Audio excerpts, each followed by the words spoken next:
Bus stop पर कुछ लोग खड़े बस का इंतजार कर रहे थे। तभी वहाँ 10-12 साल की एक लड़की आई। उसके कपड़े गंदे और फटे हुए थे।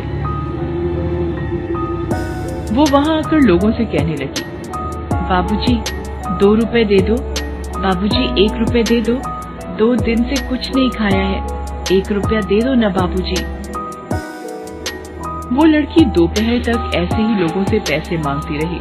फिर दोपहर को अचानक गायब हो गई। उसके बाद अगले दिन फिर सुबह सुबह बस स्टॉप पर आ गई और पिछले दिन की ही तरह लोगों से भीख मांगने लगी।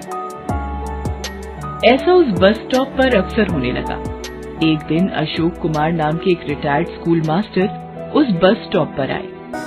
वो लड़की उस दिन भी उसी तरह भीख मांग रही थी। उस दिन उसे कोई भीख नहीं दे रहा था। चल चल चली जा यहाँ से। मैंने क्या तेरा ठेका ले रखा है जो रोज रोज चली आती है भीख मांगने, भिखमंगी कहीं की। उस आदमी ने देखा कि और लोगों ने भी उस लड़की को दुत्कार कर भगा दिया। अशोक जी ये सब देख रहे थे। ना जाने क्यों उनके मन में इस लड़की के प्रति दया उमड़ रही थी। उस दिन उस लड़की के पास काफी कम पैसे जमा हुए थे। अभी वो पैसे लेकर वहाँ से जाने के लिए निकली ही थी कि अचानक वहाँ पड़े पत्थर से उसे ठोकर लगी और जो भी थोड़े बहुत पैसे उस दिन उसके पास जमा हुए थे वो भी उसके हाथों से छिटक कर नाली में जा गिरे। उस लड़की ने पहले तो अपने पैसों को बहुत खोजा, मगर जब वो नहीं मिले तो आंखों में आंसू लिए वहाँ से जाने लगी। ये देखकर अशोक जी से रहा नहीं गया। वो उस लड़की के पास आए और उससे कहा, नहीं नहीं बेटा, रोते नहीं है। फिर उन्होंने सोचा, इसे कुछ पैसे दे देता हूँ, लेकिन कहीं अगर ये किसी भीख मांगने वाली गिरोह से हुई तो, जो बच्चों से जबरदस्ती भीख मंगवाते हैं, या ये भी हो सकता है कि इन पैसों से ये नशा करे। इस तरह पैसे मांगकर नशा करना इन जैसे बच्चों की आम बात है। ये सब सोचकर उन्होंने कहा, अच्छा बेटा, ये बताओ कि पैसे लेकर तुम क्या करोगी? इन पैसों का मैं खाना खरीदूंगी बाबूजी। कहीं ये झूठ तो नहीं बोल रही? चलो फिर मैं तुम्हें खाना ही खरीद देता हूँ। इसके बाद अशोक जी उसे खाना खरीद कर देते हैं। खाना लेकर वह लड़की वहाँ से चली जाती है। कहीं ये खाना फेंक कर फिर से भीख मांगने ना आ जाए, इसलिए कुछ देर यहीं रुक कर देखता हूँ। अशोक जी काफी देर तक वहाँ रुके रहे, मगर वो लड़की फिर नहीं आई। अशोक जी भी वहाँ से चले गए। अगले दिन जब अशोक जी फिर से उस बस स्टॉप पर आए तो उन्हें फिर से वही लड़की दिखी जो लोगों से भीख मांग रही थी। उस दिन भी अशोक जी ने उसे खाना खरीद कर दे दिया। कुछ दिनों तक ऐसा ही चलता रहा। एक आध बार तो अशोक जी खुद भी अपने घर से खाना लाकर उस लड़की को दे देते थे। एक दिन जब अशोक जी ने उस लड़की को खाना दिया तब उनके मन में एक बात आई, आखिर ये लड़की है कौन, और क्या ये सिर्फ रोज खाने के लिए ही भीख मांगती है? और अगर ये खाने के लिए ही भीख मांगती है तो फिर ये खाना खाती क्यों नहीं, लेकर कहां जाती है? ये सोचकर अशोक जी चुपके से उस लड़की का पीछा करने लगे।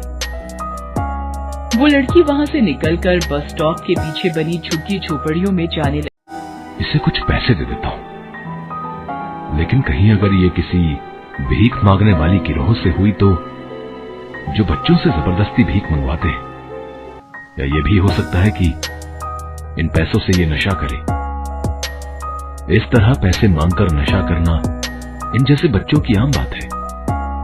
ये सब सोचकर उन्होंने कहा, अच्छा बेटा, ये बताओ कि पैसे लेकर तुम क्या करोगी? इन पैसों का मैं खाना खरीदूंगी बाबूजी। कहीं ये झूठ तो नहीं बोल रही? चलो फिर मैं तुम्हें खाना ही खरीद देता हूँ। इसके बाद अशोक जी उसे खाना खरीद कर देते हैं। खाना लेकर वह लड़की वहाँ से चली जाती है। कहीं ये खाना फेंक कर फिर से भीख मांगने ना आ जाए, इसलिए कुछ देर यहीं रुक कर देखता हूँ। अशोक जी काफी देर तक वहां रुके रहे, मगर वो लड़की फिर नहीं आई। अशोक जी भी वहां से चले गए। अगले दिन जब अशोक जी फिर से उस बस स्टॉप पर आए तो उन्हें फिर से वही लड़की दिखी जो लोगों से भीख मांग रही थी। उस दिन भी अशोक जी ने उसे खाना खरीद कर दे दिया। कुछ दिनों तक ऐसा ही चलता रहा। एक आध बार तो अशोक जी खुद भी अपने घर से खाना लाकर उस लड़की को दे देते थे। एक दिन जब अशोक जी ने उस लड़की को खाना दिया तब उनके मन में एक बात आई। आखिर ये लड़की है कौन, और क्या ये सिर्फ रोज खाने के लिए ही भीख मांगती है? और अगर ये खाने के लिए ही भीख मांगती है तो फिर ये खाना खाती क्यों नहीं, लेकर कहां जाती है? ये सोचकर अशोक जी चुपके से उस लड़की का पीछा करने लगे। वो लड़की वहां से निकलकर बस स्टॉप के पीछे बनी झुग्गी झोपड़ियों में जाने लगी। वो कभी इस गली में घुसती तो कभी उस गली में। हालांकि अशोक जी तेजी से उसका पीछा कर रहे थे, मगर एक गली में घुसकर वो लड़की गायब हो गई। तेरे की इतनी मेहनत के बाद भी पता नहीं चल पाया। खैर कोई बात नहीं, आज नहीं तो कल इस बात से पर्दा उठा ही लूंगा मैं। अगले दिन अशोक जी उस लड़की को देने के लिए घर से ही बना खाना लाते हैं। ले बेटा, खाना खा ले। आज तो यहीं बैठकर क्यों नहीं खा लेती? वो बाबूजी, वो मैं खा लूंगी आराम से, आप चिंता मत कीजिए। तो फिर यहीं खा ले। देखो अभी खाना गर्म भी है, बाद में ठंडा हो जाएगा तो अच्छा नहीं लगेगा।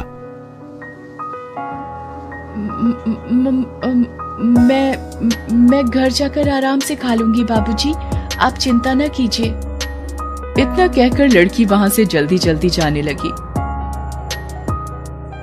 आज तो मैं भी पता लगा कर ही रहूंगा कि ये लड़की आखिर इस खाने का करती क्या है। इतना सोचकर अशोक जी भी तेजी से उस लड़की का पीछा करने लगते हैं। वो लड़की फिर से झुग्गी बस्तियों की तरफ मुड़ती है और उन्हीं घुमावदार गलियों से गुजर कर जाने लगती है।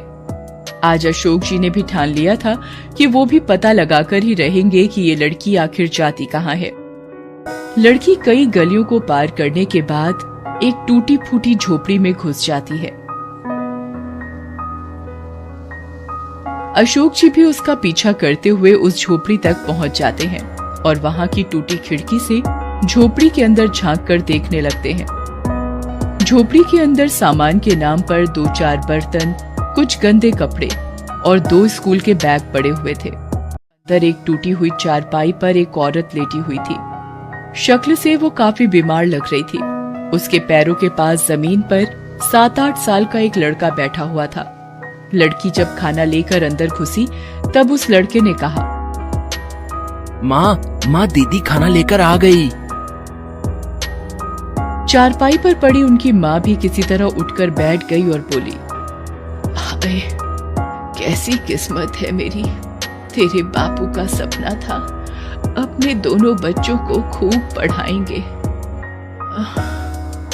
मगर उनके जाने के बाद पढ़ाना तो दूर, मैं अपने बच्चों को 2 वक्त का खाना भी नहीं दे पाती।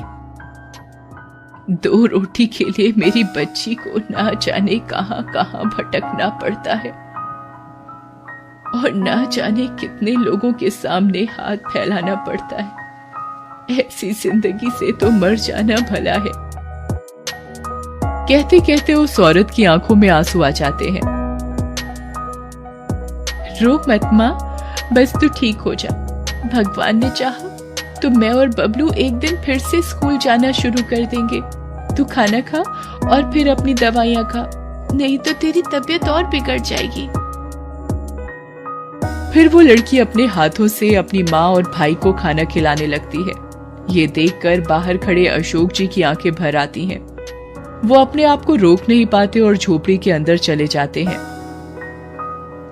उसे देखते ही लड़की अचानक खड़ी हो जाती है और कहती है, बाबूजी आप?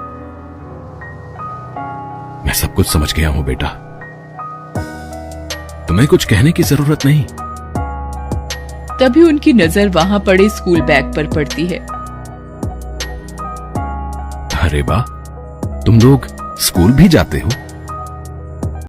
जाते थे, मगर अब छोड़ दिया है बाबूजी।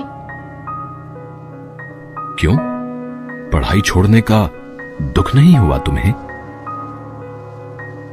दुख तो बहुत हुआ था बाबूजी, मगर जब से माँ बीमार पड़ी घर में एक पैसा भी नहीं बचा था।